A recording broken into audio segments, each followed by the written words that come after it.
Hey folks, my name is Jax, and today we're going to touch on the changes coming with 9.15 specific to Holy Priest.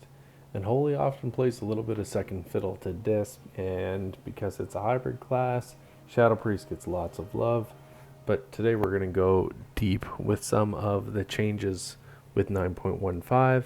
One material one right away is that Divine Star, our tier 6 ability has actually had this ability buffed by about 40%. So overall, that's like allowing us to start to look at the way that we're approaching the build and potentially look to mix things up a little bit. Holy is going to continue to really be considered a high healing per second or throughput maximizer. So overall, we're in great shape there. The spec has ability to cast upon death through the Spirit of Redemption, which I think we've all seen, and it's all probably carried us at different points in times during each of our Mythic Plus careers. And it just brings a whole bunch of utilities around Holy Word Chastise, Mass Dispel, Power Infusion, Leap of Faith, Mind Soothe. Like all of these abilities are absolutely fantastic when trying to push some higher end Mythic Plus content out there. So without further ado, let's jump in and talk about what's changing with 9.15. You heard about Divine Star, neat to see that talent get buffed. Halo, kind of its competing talent here on this row, actually had its healing reduced by 20% and now deals reduced healing beyond 6 targets. So really trying to push us into Divine Star. I think there's still a case for Benediction if that's what you're more comfortable with, or if you're newer to the class, definitely a passive approach can help. But I think overall we're starting to see some positive growth here in terms of Blizz trying to mix up how the talents are performing.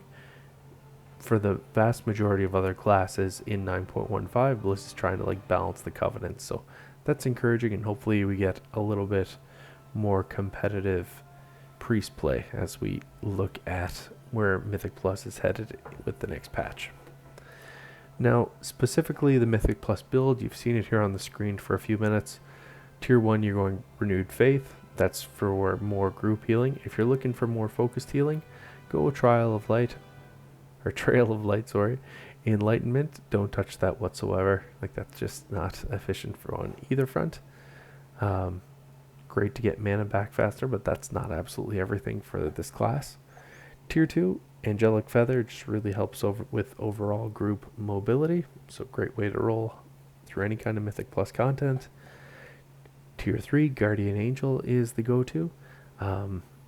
Absolutely fantastic utility that you get from your healer with this. Tier 4, it really comes down to what your preference is.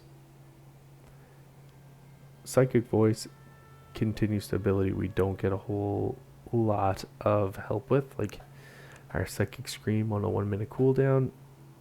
If you want to choose to cut that cooldown in half, that definitely helps us from a mobility perspective.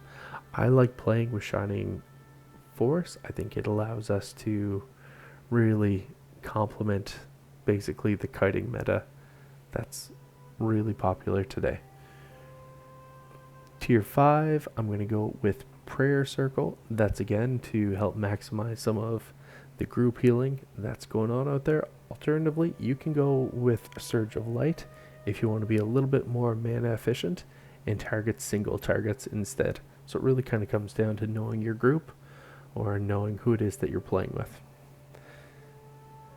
Tier 6, Benediction is probably what I'd suggest as a baseline. Certainly, basically your Prayer of Mending, being able to leave a renew on each target it heals makes a huge difference, especially if you're going to line this up with Surge of Light. However, that Divine Star, now that it's going to be buffed 40%, absolutely is going to rework what this tooltip looks like. We're going to see some awesome DPS and healing loaded up really quick on this, so certainly something to check out. And then finally in Tier 7, it's Apotheosis. Reset the cooldowns of your holy words and enter a pure holy form for 20 seconds. This is a lot of fun. Every class needs to have at least one big balling cooldown, and this one is certainly ours. So enjoy that. It's your best option for Mythic Plus. Now, when it comes to Covenants, all of them are pretty darn competitive with each other, and that was kind of reflected. Blizz didn't do any real tuning here of Covenants, and like I mentioned, this is probably the only class where we've seen that, but it's also probably the only class where we've seen this kind of level distribution. Now this is from Wowhead and shows the distribution of holy priests per different covenant, and it's just about like an even distribution amongst all 4 different covenants out there. For me personally, there's a couple other ways you can go. I'm really excited with 9.15 to be able to swap between covenants. I really want to test out the Kyrian Covenant ability, Boon of the Ascendant. I hear that's pretty darn fun, where you can just nuke heals, and really looking to jump to see what that's like. Necrolord ability, Unholy Nova as well. I'm looking to take advantage to see what that's all about. I went with Venthyr initially with my priest, thinking like, hey, this will be great. I'll stick with Venthyr for Shadow and I'll just carry it over. And truthfully, yeah, it's been helpful from a damage perspective, but it's really not buffing my healing as much as I'd hoped.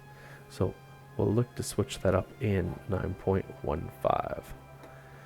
Now, from a legendary perspective, if we really want to jump straight to it, Power Infusion is the way to go. It grants you 100% of its effects when used on an ally. That's the Twins of the Sun Priestess legendary. Absolutely great way to go. Load you up with an ability that can help put you over the top in throughput. So what you usually want to do is give that Power Infusion, increasing the target's haste by 25%, to either a DPS player, so that on larger packs, it's not just boosting us, it's boosting the rate at which we're burning down the mobs. So for me, I try to line up Power Infusion and sharing that with usually a Windwalker monk, and they just absolutely burn down the competition. So definitely look for that if you're able to line up or pre-select what your group's going to be. Alright folks, that's kind of it for this build. Let me know down below what you like about the build, what I can do different, what you'd prefer to see in the future, and I look forward to hearing back from you. Talk to y'all soon. Peace.